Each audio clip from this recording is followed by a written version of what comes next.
অপু দিদি একজন স্টার, এটা নিঃসন্দেহে আপনি তাকে ফেলে দেওয়ার মতো না। তার অনেক দর্শক ভক্তকুল, আপনি ওনাকে নিয়ে ফাঁকা জায়গায় শুটিংই করতে পারবেন না, এটা আমি গ্যারান্টি দিয়ে বলতে পারি। ভবিষ্যতের ডিরেক্টরদের আরো এক্সপার্ট হতে হবে এই টেকনোলজি নিয়ে। আমাদের বাংলা ফিল্ম ইন্ডাস্ট্রিতে যতগুলো হিরো আছে তার মধ্যে সুদর্শন, এটা আপনি নিজেও আপনি একবার এক পলক দেখেন। চলচ্চিত্র সাধনা, মানুষের ধ্যান ধারণা জ্ঞান সবকিছু মনোনিবেশ করে একটা চলচ্চিত্র বানানো হয়। তো আমাদের চলচ্চিত্র দেখার যে নেশাটা ছিল দর্শকদের, সেই নেশাটা অনেকটাই কেটে গেছে। যে আমার প্রথম চলচ্চিত্র চরিত্র, সেটা হচ্ছে 21 সালের শেষের দিকে সেন্সর হয়েছে, ওইটা আমি রিলিজ করে নাই। তারপর আমি হচ্ছে ট্র্যাপ, যেটা গত ফেব্রুয়ারি 9 তারিখে মানে 14 ফেব্রুয়ারি ভালোবাসা দিবস উপলক্ষে রিলিজ করেছিলাম। ওটা প্রায় 30-35টা হলে চালিয়েছিলাম।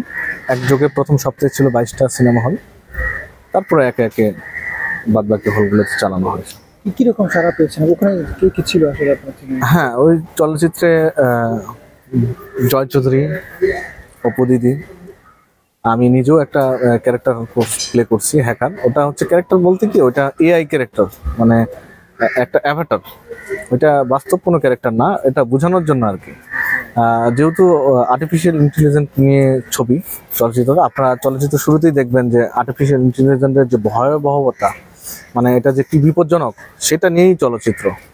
এবং এটার রেস, মানে এই এআই প্রযুক্তিটা আবিষ্কার করলো কি, এই ছেলেটা কোথা থেকে আসলো, কিভাবে কি, এটা আমরা পার্ট টুতে দেখাবো। এটা আপাতত জাস্ট একটা ব্ল্যাকমেইল, সিম্পল একটা কনসেপ্টের উপর ছবি। ভাইয়া, আমার এই চলচ্চিত্র আমরা আশা অনুরূপ ব্যবসা করতে পারিনি। চলচ্চিত্র এখন শুধু যে আমারটা এরকম হয়েছে তা না, চলচ্চিত্র বিজনেসটাই ওই মাসটাই ধরেন তার আগ মুহূর্ত হচ্ছে এই যে রাজনৈতিক অস্থিরতা ছিল, নির্বাচনের বিষয়টা ছিল, সবকিছু মিলে লোকজন সিনেমা হলে যায়নি। এখনো যে যাচ্ছে তাও না, কিন্তু এখন আপনি যত ভালো চলচ্চিত্র বানান না কেন, এখনো মানুষ হলে যাবে যে আমার মনে হয় না। কারণ আপনি দেখেন আমাদের ইউটিউবে আমাদের ছবির ভিউ অলরেডি 70 লক্ষ ক্রস করেছে, অথচ 2 লাখ মানুষও যদি সিনেমা হলে যায়, সেই সিনেমার টাকা অনেকটাই উঠে আসবে আমি মনে করি ব্যক্তিগতভাবে। কিন্তু এখন আমরা মোবাইলে হাতে হাতে মোবাইল ফোন থাকার কারণে সবাই চিন্তা করে ইউটিউবে আসলে দেখবো বা অ্যাপসে আসলে দেখবো, সবাই ওই চিন্তা করে, ফলে হলগুলো বিজনেস করতেছে না, প্রযোজক টাকা পাচ্ছে না। এই নামমাত্র কিছু সিন্ডিকেট ব্যবসায়ী যারা চলচ্চিত্র কম পয়সায় কিনে ইউটিউবে তারা ব্যবসা করছে।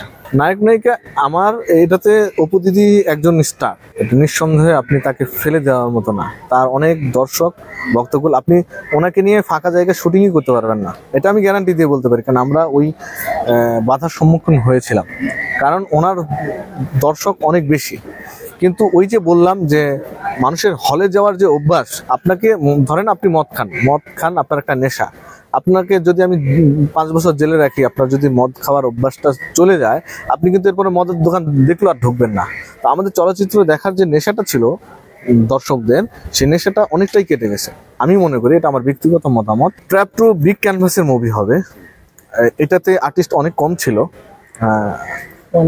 হ্যাঁ, ওয়ানটাতে। ট্র্যাপ টু পুরো দেশটাকেই, সিস্টেমটাই ক্র্যাক হবে। তখন একটা জাতীয়তাবাদের উপর আক্রমণ হবে। ট্র্যাপ টুটা ধরেন সেনাবাহিনী, পুলিশ, বিভিন্ন ধরনের, এই যে আমাদের দেশে এখন যে ধরনের হচ্ছে, তো আমরা ওইটাতে, আমি আগেই বলা ভালো না, এখন তো মানুষ অলরেডি ওই একটা কোম্পানি, যুক্তরাষ্ট্রের একটা কোম্পানি, তারা একটা অপারেশনের মাধ্যমে মেমোরি চিপ মানুষ ব্যবহার করতে পারবে, রিসেন্ট হয়তো চলে আসবে, তারা গবেষণা করেও প্রায় সফল। তো ওইরকম যদি হয়, তখন তো মানুষকেও কন্ট্রোল করা যাবে।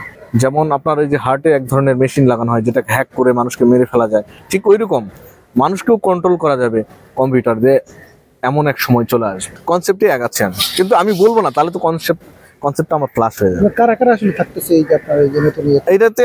আমার যে আর্টিস্টগুলো এখন আছে কন্টিনিউ হবে হয়তো 1 বা 2 ছাড়া, কারণ তারা কেউ মারা যায়নি তো। আর এআই ক্যারেক্টার, আমার যে হ্যাকারটা, ও কখনো মরবে না তো। টার্মিনেটর মুভিগুলো দেখছেন না, যে ভিলেনের কখনো মৃত্যু হয় না, ওটা তো চলে আসে, ওটা প্রোগ্রামার, মানে প্রোগ্রামের মাধ্যমে আসে, ঠিক ওই রকম এই ক্যারেক্টারটা একটা প্রোগ্রাম বেস।